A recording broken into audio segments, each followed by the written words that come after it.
volunteer attorney from the Woodlands Bar Association. We answer the phones on the first Monday of every month at 281-645-6344 from 5 p.m. to 8 p.m. to provide general legal information and information about legal resources to Montgomery County residents.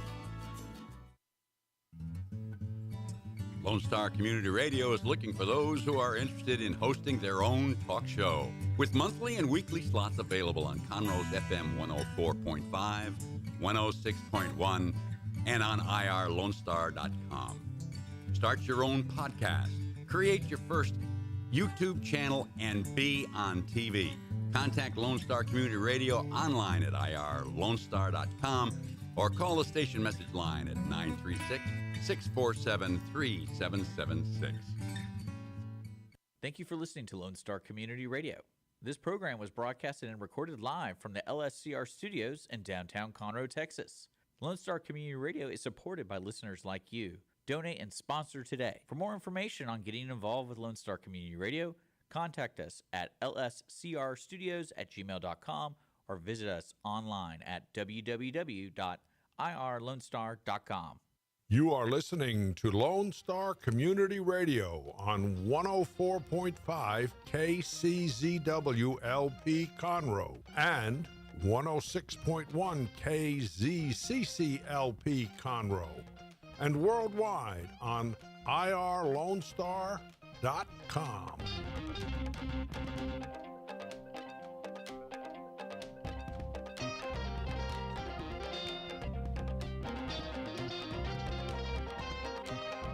Good afternoon, everybody, and thank you so much for joining us on the Cindy Cochran Show.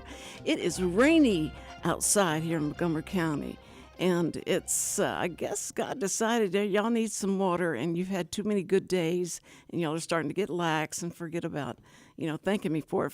So he gave us good rain. But anyway, we have had beautiful weather. It's just been cool enough and not too cool, but the poor ones that are out for the, not spring break, it's just, spring break, is that they can't go swimming or get in the water, and the Galveston is too cold, and so the ones, I guess, further in, not everybody, they take them different, the spring break. So the ones that are here now, they've missed half of the spring break because of cool weather, and they couldn't go swimming and stuff. So now they have to try and catch up, but it's raining now, so poor babies. It's good. They'll sit in and drink all the whole time and be drunk. But Galveston was jumping the week before last. My daughter took the kids down there, and they said it was fine. It wasn't very busy. But it was the one day right before the spring breakers hit, and they just stayed there one day and then came home. But it was you could tell that the freeways are so crowded, when spring break happens, and it just becomes horrible in 45. But anyway, I want to this is my time to thank our sponsor, Wootton Financial Group. They're amazing, and we've got Chris Wootton coming. I have so many Chris's now. Chris Wootton is coming to be on the show on next Wednesday. And he'll be here, and he's going to be talking about the bank stuff and trying to calm some fears or make it worse. I don't know what he's going to do, but he's going to come in to help us with that. And then I'm talking to a bank manager of a bank that just opened like a week ago, and want him to come in and see how they're feeling about things and what they think. Texas is so strong, I can't imagine, but so that you can, take that money out from under the mattress, and we'll get it into someplace good for you. But my sponsor, Chris Wootton, has been with us for a while, and so we're very excited to have him, and we thank him so much for being with us. And the show ends, you'll hear Chris himself, his voice himself, and he'll talk about the most asked questions and things that they'll do for you, and that they're a fiduciary, and you just have to look that up. So anyway, I've got a really special guest. People don't understand why I do this, because they go like, you're going to have your what come over? I said, this is my exterminator. He's he just saves us every year. If it wasn't for him, we would be overrun. And so we love him. He's been with us for a long time.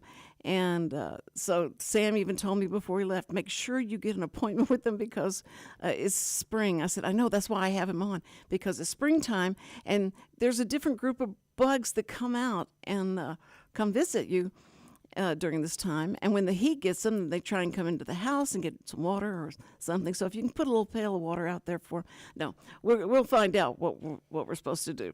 But I have with me Chris Pasket, and he is the owner of Mo Co Pest Solutions. Did I say everything right, Chris? That's right. Yes, ma'am. Oh, boy, finally. Yes. Very busy time of the year right now. It's anytime we have a transition of spring from winter to spring, or then back again to summer to fall. It's a very busy time of the year for us and my guys. So. Well, I was trying to research it. Richard will be so shocked, but I was trying to research. There's like 11 different type of bugs that come out during springtime that you may not see during the winter months. There's lots of stuff. That's probably a very conservative number. Aha, okay. Lots of bugs will be moving around once it gets warm. The weather completely affects everything they do. If it's really wet, or if it's really dry, or hot or cold, it determines what they're doing, how they're moving, and where you're going to see them, inside or outside, or a lot of things can vary with that. Well, I was so happy that the mosquito hawks have finally died down. Mm-hmm. And it's just so strange how cyclical, is that right? Cyclical. Anyway, how they come in and they'll be here for just a little while and they move on. Uh-huh. And the mosquito hawks come and it's just, they are so, ugh, they're extremely annoying. Now, if they're really killing the mosquitoes, that's great.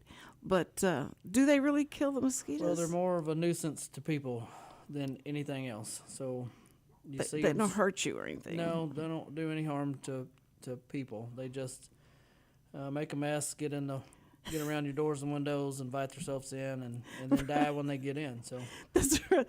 Oh, that's true. Because they get stuck in my grease, they get stuck in the butter, they get stuck in, like you've been cooking, and they come in, and it's almost as bad as the gnats, but the gnats are really bad. And then, and I know there's a way you can. It helps if everything's covered and you don't leave any food out and all that. That definitely helps. Yeah, the gnats are pretty difficult to control. It's usually something that's brought in with the little fruit flies or the gnats. Okay. But once they come in, they just. Are they laying eggs in the plastic box of tomatoes, and then all of a sudden any type of fruit or vegetable you bring in, they could be in stuff like that. Already? You mean they're already in there? It could be like if you bring in the stems or on the. If you buy grapes or bananas or anything like that, definitely they can come in. Okay, and they may be in the banana?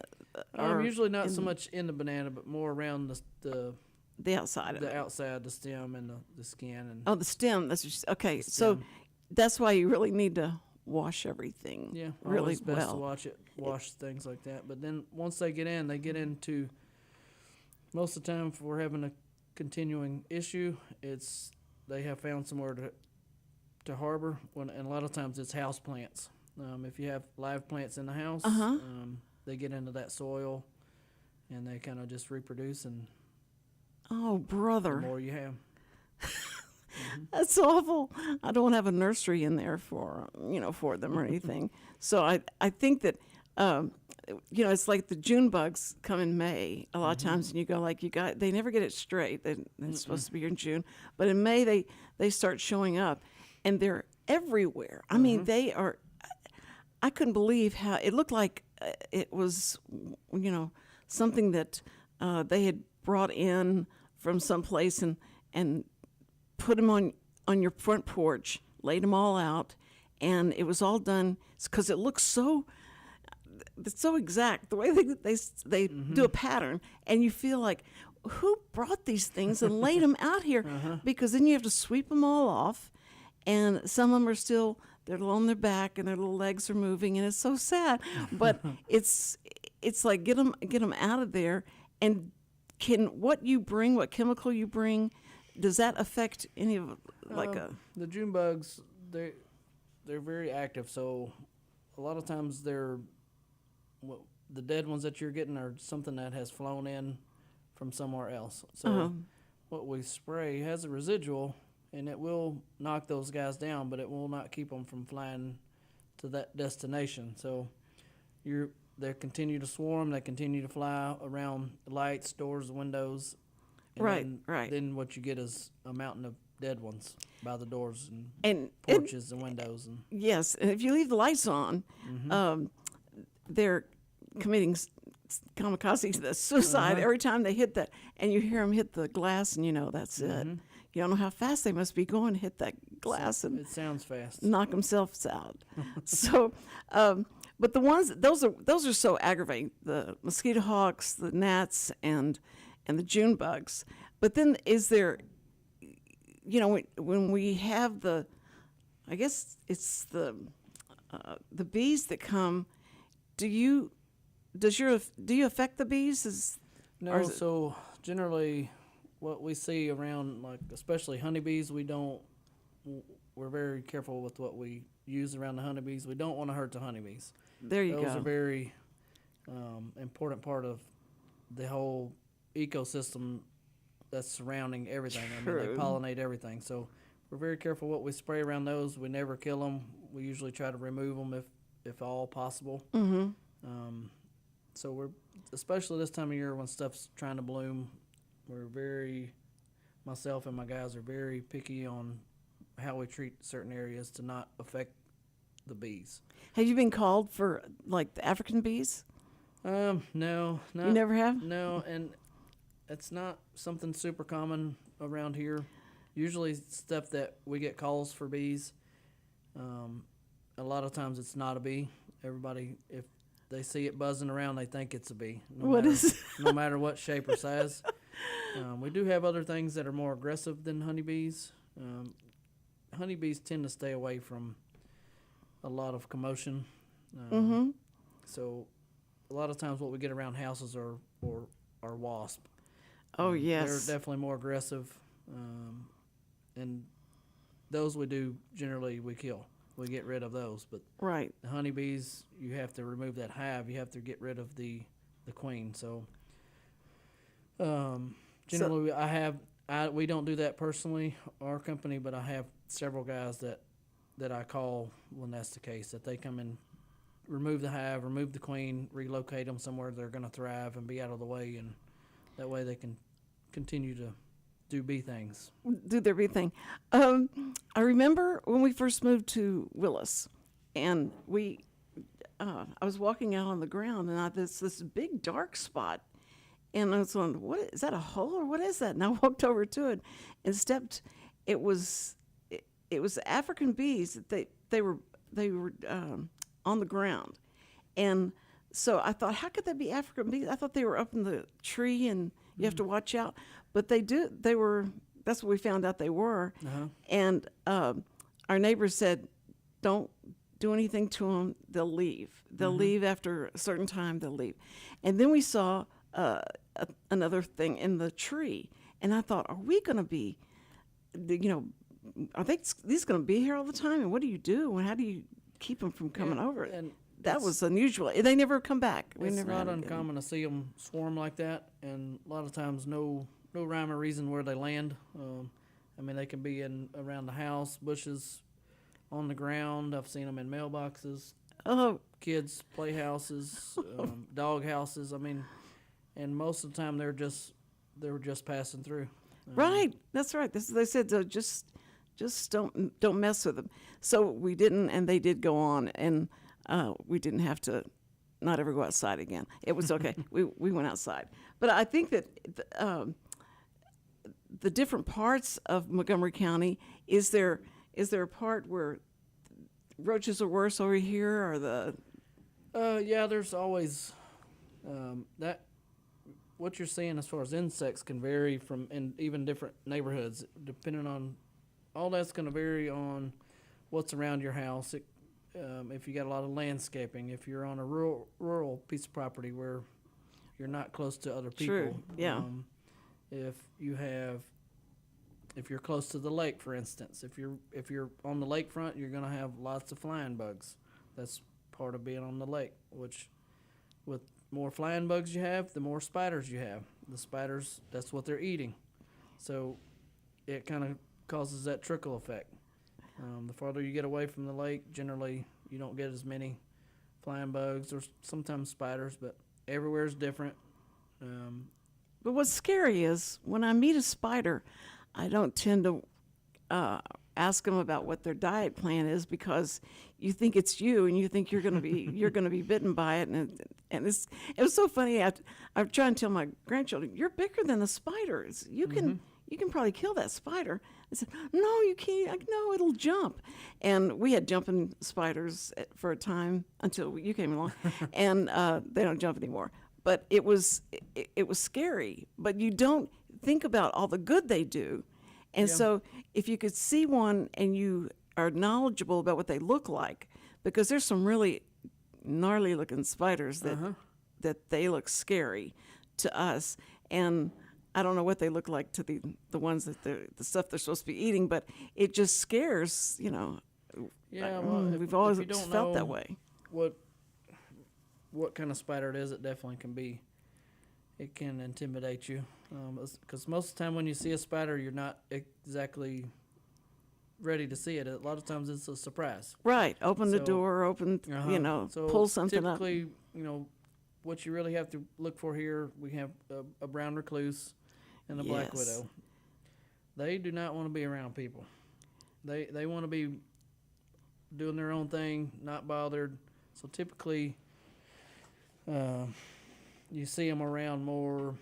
I mean, it's not out of the ordinary to see them inside of a house, but most of the time it's going to be places there's not a lot of movement, not a lot of commotion. You're going to see them around barns, outside areas, more common than inside of your house. And then just keeping things as clutter-free as you can, especially around outside, that makes a huge difference. That's the first thing to keeping any sort of insect away is just keeping everything nice and neat as you can. That's so true, because we had a neighbor that had a lot of old cars, and because they kind of cannibalize the cars and fix other cars, and so they just sit there. And I took the golf cart out, and I was just looking at what they had, and I saw probably 3 different species of spiders and their webs, and they were just beautiful webs, but that was just like scary. The look of the spider who you felt like was watching you the whole time, like you need to leave because this is my stuff. This is my and the webbing that spiders do is so amazing to me. I know you've probably seen all of them, and is it something that they do that they know that they can go from this post to this post with no problem? How do they get there if it's just they're spinning the web? Do they jump? I mean, they can't jump that far. No, usually it's can depend where they're at, where they want to go. A lot of it can depend on the wind. If it's windy, Oh yeah. they can get from one place to the other and make a pretty good sized web. But most of the time, it's just something they're crawling from one place to the other. You're probably saying, like, Cindy, did you ever see Spider-Man and how he did that? Okay, this is kind of like probably how they do it. But I think that the spider, banana spider, was one that came and was in a bowl or something that I found, and I couldn't understand what it was. It was so unusual looking and so colorful and all, but it looked like it would eat you alive. Yeah, so those very rare bite people. They can bite you. They don't. The only type of harm you can have, they can give you a bacteria when they bite you. Not super common, but that's the biggest threat with them. But they're like any other spider. They don't want anything to do with a person. They want to use their energy elsewhere. to to gather food. Right. That's the whole reason they're building a web is to collect food. And they build beautiful webs. Yes, you they know, do. we've seen. I never thought I'd have this much exposure to different types of insects, flying insects, because growing up on the East End, roaches were our mainstay, and and it's so funny. We thought everybody had roaches, and it was like no big deal. You open the light, you turn the light on, and they all scatter. They're very kind that way, and have good etiquette for whenever you're coming into the kitchen. Now everybody leave, but it wasn't scary to us. And we had a couple come over to the house when we moved to in Northwest Houston. They had big tree spiders. Roaches, and I'd never seen one like that. I was always German roaches or the kind that are in the poorhouses, but we had this one that would come out at 10 o'clock every night and crawl up the wall from the fireplace. And Sam said, we got to kill that thing. We just have to kill it. I said, well, it's just like part of the family now. We can count on it. It comes. But we had a couple come over, and they came from New Mexico, and they didn't have roaches. They said there's no roaches there at all. And when they saw that roach start climbing up the wall, the wife just freaked out. And I said, it's okay, that's Harold, and he comes out every night and, you name your roaches here? And I said, well, not all of them, but we hate to get rid of him because he's kind of like part of the family. And they went, oh my, and the way they looked at each other was so funny. And Harold must have heard us talking about him, because he turned and took off flying across the living room. And she didn't freak out before she thought it was after her. But so really, I thought everybody had roaches. I thought that was what, you grew up like that. You feel like that everybody must experience that. When I found out that we were the only ones and we had gotten too used to them. So, but when you came along, we do have them because we live around trees and stuff like that, and on land. But you have to take care of the barn. When you out to the barn, what do you see is out there that I hate to even know about? Do we have like snakes or? No, I mean y'all's is a pretty normal setup out there. So right. But I do go to a lot of places that have a lot of clutter around the outside. They, the more things they have a hiding place, cracks and crevices and stuff that holds a lot of moisture. That's sometimes out of the weather. If you have things covered up, or that's ideal for any insect. So, well, do you see signs of like snakes or rats and things like that in there? I mean, that's not uncommon, especially when you get into the more rural areas, to see rats or mice or just anything in general. Well, and then again, the snakes are friends because they're going to eat the rats. The snakes are around. Surprisingly, we don't see a lot of snakes. They're typically not. They don't want to be around all the commotion either. They don't. Unless there's a significant food source. If you have a really bad rat or mouse problem, or for instance, if you got chickens or things like that, where then it's possible you're more likely going to see a snake then. Well, the rat snake it scares you because if you don't know what a rat snake looks like.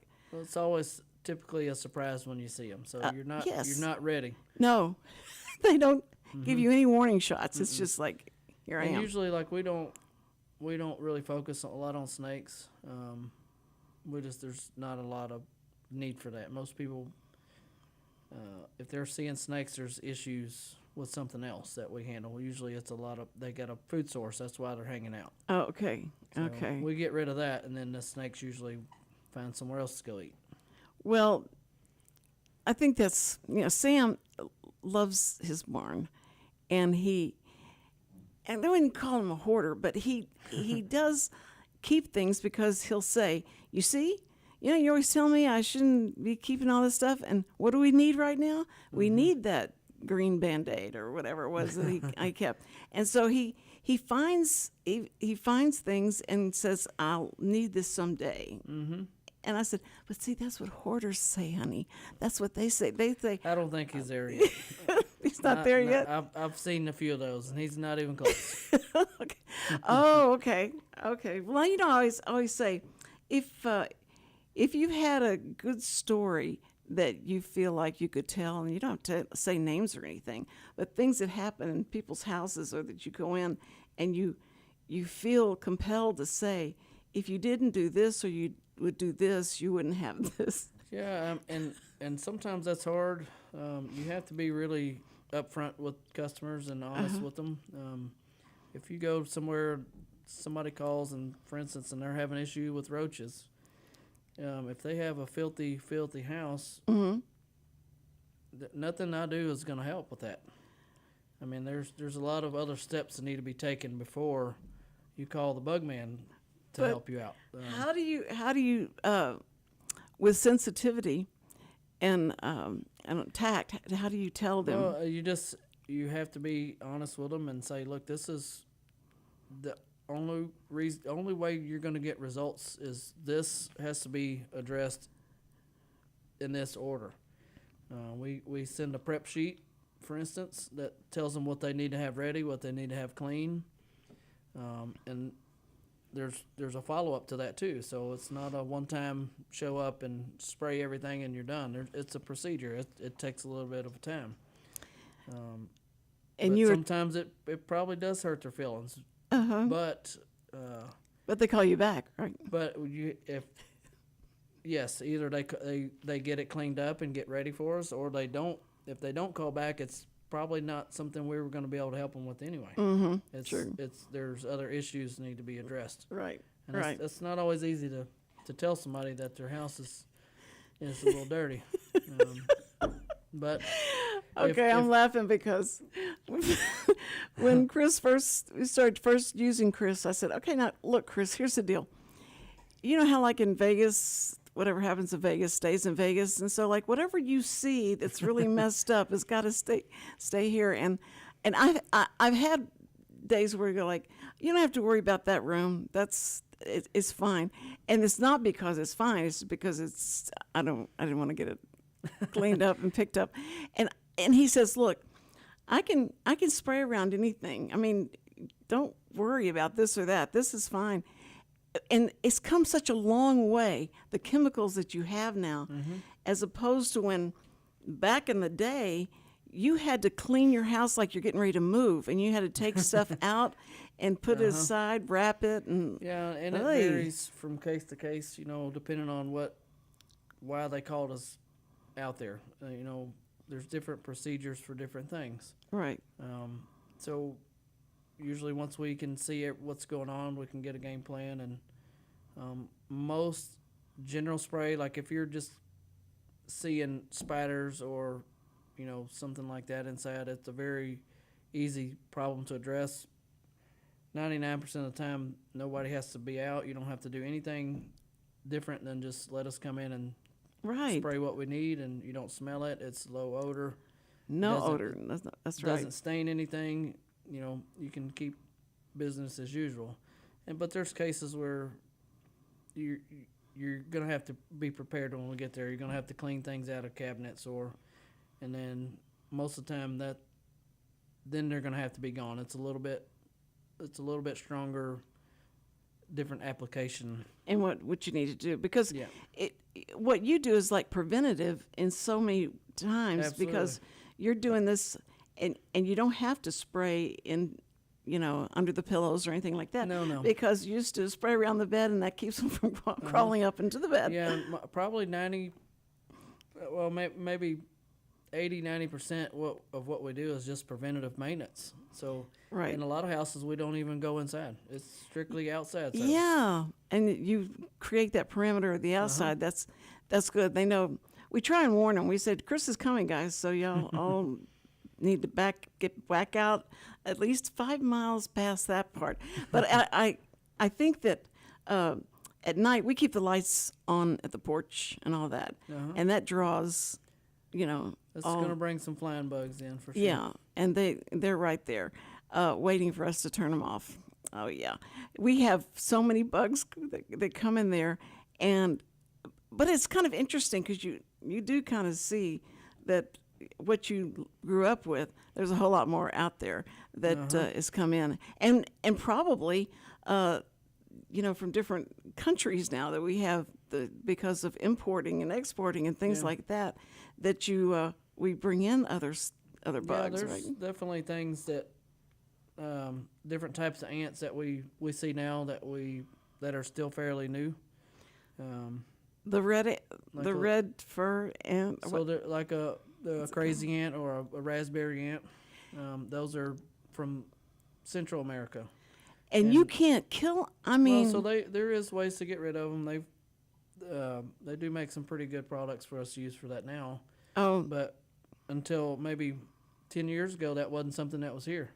right. That's right. That's right. When first one I saw, and I stepped on it, and then I moved my foot, and then it crawled out. And Oh yeah, it was well, just laughing. So you're talking about a big ant, the big. Yeah, So a lot of people call those a cow killer.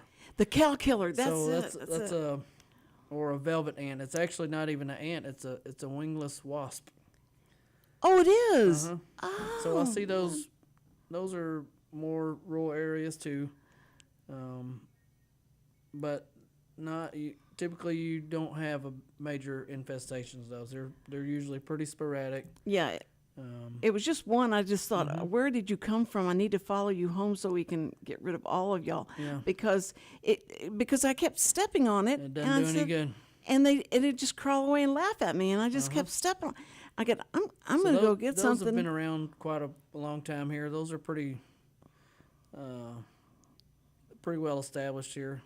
Well, you loved my way of getting rid of it. I went and got the shovel, the flat head shovel. I went, I'm going to take your head off, and did that. Did the front part of his head, and it stayed there, but the body started moving again. And I went, this is so creepy. I can't stand it.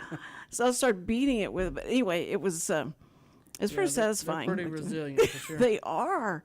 That's scary. But to know it's a wasp, that makes it even stranger. So they don't fly; they just wander around, Yeah. but they get pretty big, and they Yes. do have a pretty painful sting. There's pictures. It's, mean, it's all tight shots of different ants and flies and all that, and they're real tight shot. And you see, you could make a monster movie out of what those faces look like. And so I wondered what are those things called?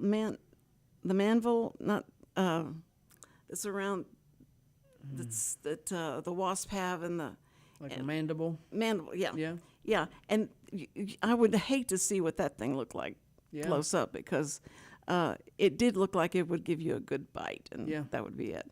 So I'm glad to know that's a wasp. It's not even an ant. So, and because It looks like it, but it's it's not. it's not. So is it four? How many legs does an ant have? Well, stuff will vary depending on what you're seeing.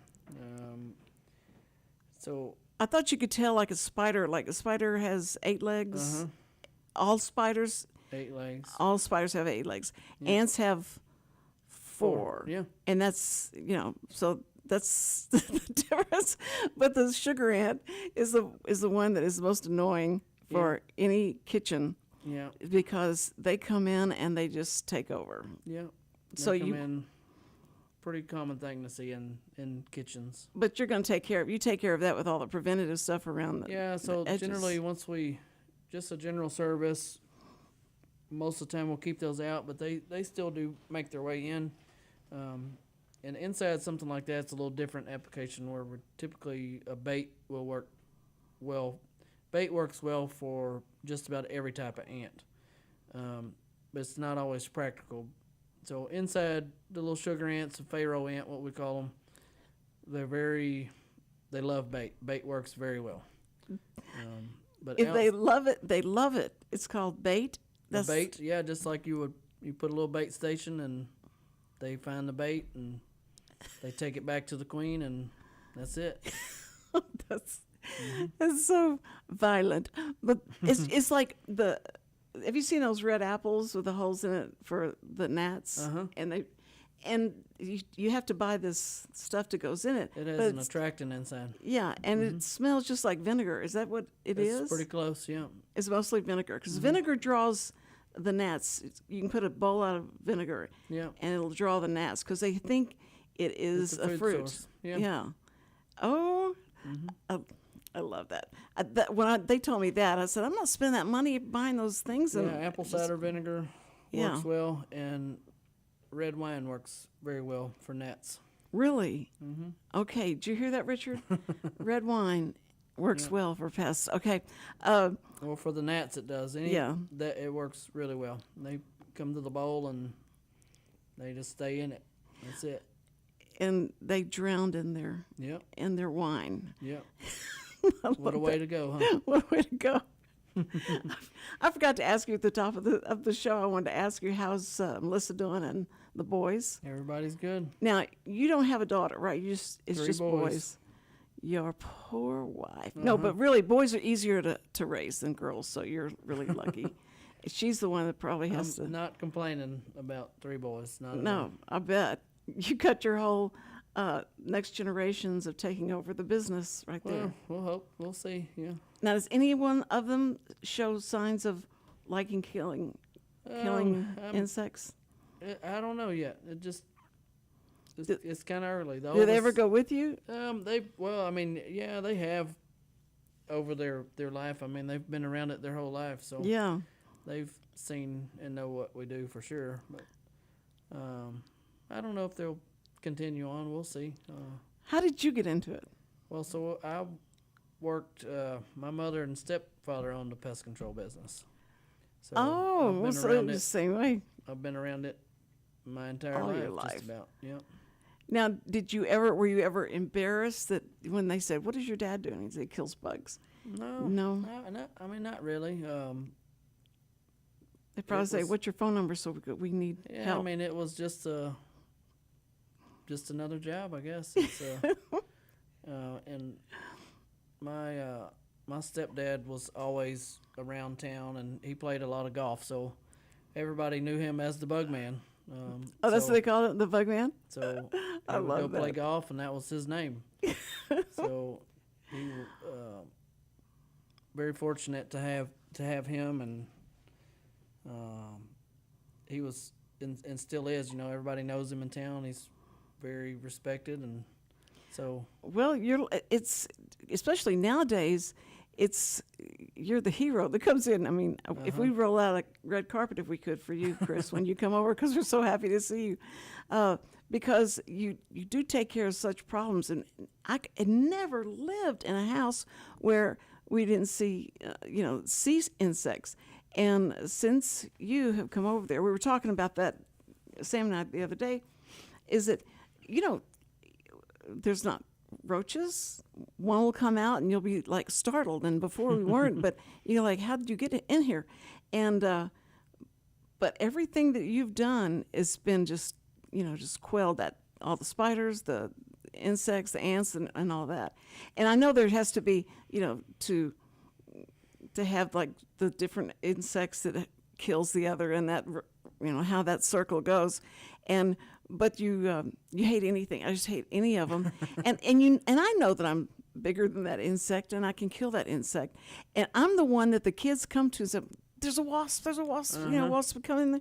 And so I said, "But these wasps are stupid. They're gonna go fly where the light is. We turn the lights off, and they fly to where the light they is, usually go to the window and or then door. close the blinds, and they'll drop to the the base thing, and then you smash it, and they go like, wow." Grandma, that's good. Okay, we're gonna call you every time to get to do this because they can't stand that. But you're, I think it's cute because I've seen you at HEB, and I thought, has he moved? I haven't seen you at HEB. No, I'm still going. The boys eat a lot of groceries, so Oh, brother, yes. And I see you with all the kids, and your basket is totally full. You're right. They probably do. And if they have any kind of indication to you that okay, I think these kids, this guy, the oldest one, might actually do this. They're not afraid of bugs, are they? Not necessarily. No. I just they have their interests, what they like to do, and so I don't know. We'll see if they want to, then I'd be okay with it. If not, then I'll be okay either way. Just it's going to depend on what makes them happy and what they want to do. You're a good dad. You're a whichever good way. dad. Is that how your dad was with you? Well, I kind of didn't have a choice. I just they needed help, and I went to work, and that's just where I ended up. And then I was with them for, from 2003 until 2020. Really? And then actually today, Mo Co Pest Solutions is 3 years old today. So That's amazing. I still have all the old stickers and stuff. I go like, why aren't they answering? But no, I'm so proud of y'all, and so proud that of how good. I'm so glad I found someone that's really good, and you don't mind bragging on you because you're so good, and you put up with our idiosyncrasies, and it's just, it doesn't matter. You're the same sweet guy. Come in there. How's everybody doing? And y'all okay? And you're part of the family. That's why whenever you started hiring other people, I was like, okay. And I told Michelle, no, it has to be Chris. Yeah, And she it's said, that was a pretty good struggle, especially in the beginning. We have Kenneth. Kenneth has been with us since January of last year. He's been a little over a year now, and then we've hired Eric. Eric came on in, I believe, June, and they're both kicking butt. They're doing well, and we've got a great team. you have weaned some of your clients off of A you. lot of them, yeah, and onto them. Quite a bit of them. So our goal, end of the year, I'm not going to be doing much on the service route. It's What? Yep. At the end of the year? Yep. Today is. So Well, are you going to have a going away party and come do all of our houses? I'm not disappearing, but the guys are really good at. You've trained them well, I'm sure. Yes, they have. We've got a really good team. Yeah, that's Michelle's great. in the office. Michelle's been with us about, 4 or 5 months now, and she is she's wonderful. kicking butt too. Yep. Yeah, she'd call me back, and she'd call me back and get information from you and say, I'll remind him. I've got it down she here. Takes, if you can't get a hold of me, you call the office, and Yeah, and she's she there. knows. Yeah, and she schedules and she does everything. She's been fantastic. So That's amazing. And then it's been very busy with that. We're still growing. I've recently hired a guy that does only WDI inspections, so pest inspections for real estate. That's all that he does. He's an actual home inspector. His name is Keaton Harris. So he does general home inspections when you buy or sell a house, but a pest inspection is a totally different deal. I didn't know they even had that. So it's called a WDI inspection, a wood destroying insect report. So for termites and things like So that. anything that has to do with anything that eats wood, basically. You have to have a pest license for that, which we've got him licensed. He's on board with us, and so people call me for that. I send him, and then also when people call him to do a home inspection when you're buying or selling, that's all together. So he can do both of them, and he does a little bit of everything. He does just home inspections, sprinklers, pools, all that type of stuff. And then so that's perfect. He goes and inspects it, and then if it's needed, he calls you. So y'all. Yeah, he does it all himself. So he's trained as well. Okay. yeah, so he's got an actual applicator license now. but he will never apply any chemical. But you have to have that license to do any sort of pest inspections. Even though he will never come and treat, you have to have a license to come inspect and see what you got going on. Isn't that weird? That's just like, Yeah. It's funny because I was doing makeup for commercials and stuff whenever we didn't have anyone to do makeup. And so I would do it for whoever the actress or actress was. And so I was told by the licensing board, if you want to remove that makeup, you're going to have to get a license. You can put all the makeup you want to on the person, but if you want to remove it, then you have to get a license because of the chemicals that you're going to have to use then to remove it. And so thinking of that as part of a pest control kind of thing. We're kind of alike. But, well, anyway, you started as a really young age, and you got your license to be fully independent. Mm-hmm. So I've had a pesticide license for 20 years now. 20 years. Half of my life, yeah. Okay. So you see, you have somebody experienced. You want somebody about that that's been there doing it that long. Yeah, that's great. But that means that we're old. That's because I think we had you right out of the chute, I thought. But anyway, but Chris is the guy you need to call. And if they were to call right now and get Michelle, what number would they call? The office number will be 936. It's 936 because it's Montgomery County. Yes. Okay. 648-9978. And Michelle is in the office most every day, and she is the one that keeps all the guys in line. And yeah, there you go. That's good. That's good to have a strong woman in absolutely. there. Absolutely. We couldn't do it without the girls. With Michelle or my wife Melissa. Oh, Melissa, yeah. Oh, yeah. Tell Melissa I said hi. And it's something that we know that we use you, and I would never, say to everybody, you got to use this guy because he's gay, because I use him. And it's just because he's really good. And I like to tell people, because people start looking through the directory going like, okay, now I got to find, there's 50 jillion people that are maybe doing pest control. But when you really know the quality and the integrity and all that boxes that you check is important before you let somebody in your house. Absolutely. And that you've been around 20 years means that you hadn't been kicked out of many houses at all. No, and so I grew up right in Willis. I've been in Willis my whole life. So actually the office that we just bought is directly across the street from the house I grew up. Oh. I can see my grandmother's house. So I mean, we are as local as you get. So and you service out to, what is your range? So Montgomery County, we're a little more particular. We take south of like 242. Right. Yeah. But anywhere around Lake Conroe, and we do quite a bit of stuff even up to Huntsville. We do go north, but yeah. Usually that's good to know. 25 miles is we got a pretty good land. We're okay. And you guys, you don't understand.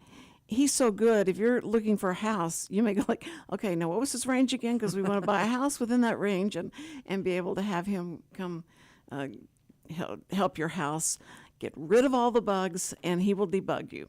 And that's great. And I just love calling him the exterminator. He will come in. I guess that's a little too violent, nowadays. That's so it's has went on as time has went on. My stepdad growing up, that's what everybody called him, the bug man. Mm-hmm. Well, the more I got involved with the business, the more people saw me. I kind of became the face. Well, when I left the family business 3 years ago, a lot of people didn't know that there was more people involved because they didn't ever see him anymore. They hadn't, or they never met him. So I kind of became the face of that. Over time, that it went from him being the bug man to me. So a lot of people, that's what they call. That's when they call. Well, if you want the bug man, that's the sweetest guy in the world. Is you got to call Chris Pasket and Mo Co Pest Solutions. Mm-hmm. And thank you so much for coming here. we're finished. I can't believe That we've was gone. fast. I know. Yes. See, bugs are interesting, and people go like, "Why would you have?" But now you guys know, and this is the time of year you got to start getting prepared, and it's better do it now than wait till it becomes an infestation or something like that. Absolutely. It's always good. Prevention is definitely something that we really push. We always try to get a plan for everybody to prevent having any major issues, any outbreaks, any major infestations. So it's much easier to do it that way than when you call and you have a lot Going on. Sometimes it's much harder to get back control of things. So Well, I'm definitely gonna call and talk to Michelle about getting you out to the house, because Sam said get him out here. Let's do this now, because this don't want to wait it's till too time. long. Yes. Yeah, so we'll call and try and get in line. But thank you so much for coming out here, and tell everybody I said hi. Give Melissa a hug for me, and the boys a pat on the head. And we'll see you soon. Yes, I For appreciate y'all having me again. Oh, no, thank you. Okay, everybody. All right, next week we have Chris Wootton coming, and then we have Shannon, who is be talking to everything that's going on, and she knows everything that's going on in Conroe, all the events that are happening, and that's what we need on a Thursday, because Friday and Saturday. But anyway, I love having you on, because you're part of family, but you give us so much good information. So we try and do that here. We may have some weird guests sometimes, but then we have people that actually do things that are good for you. All right, thank you so much for being with us today. And first responders, we love you. We respect you. You're awesome. And I hope you stay safe. All right, thank you so much.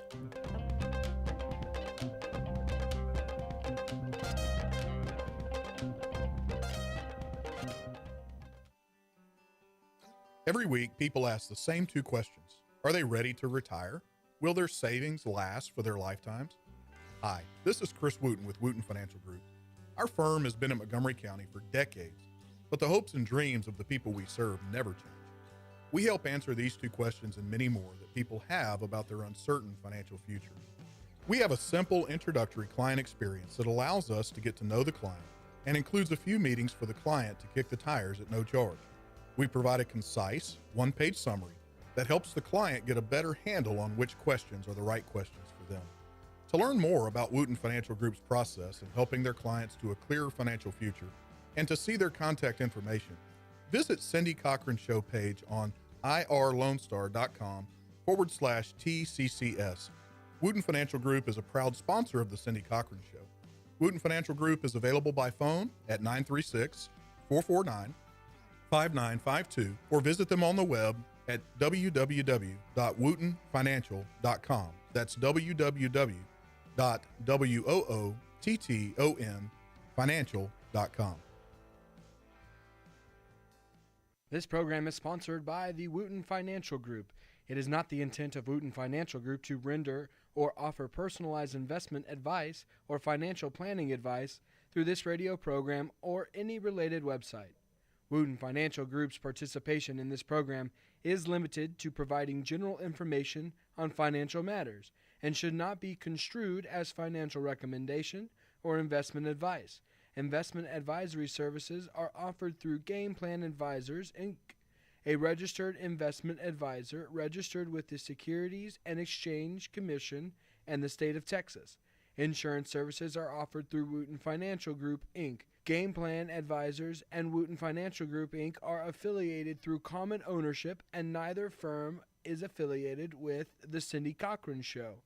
No listener should assume that any information presented and or made available on this program serves as the receipt of or a substitute for personalized individual advice from Game Plan Advisors, Wootton Financial Group, or any of their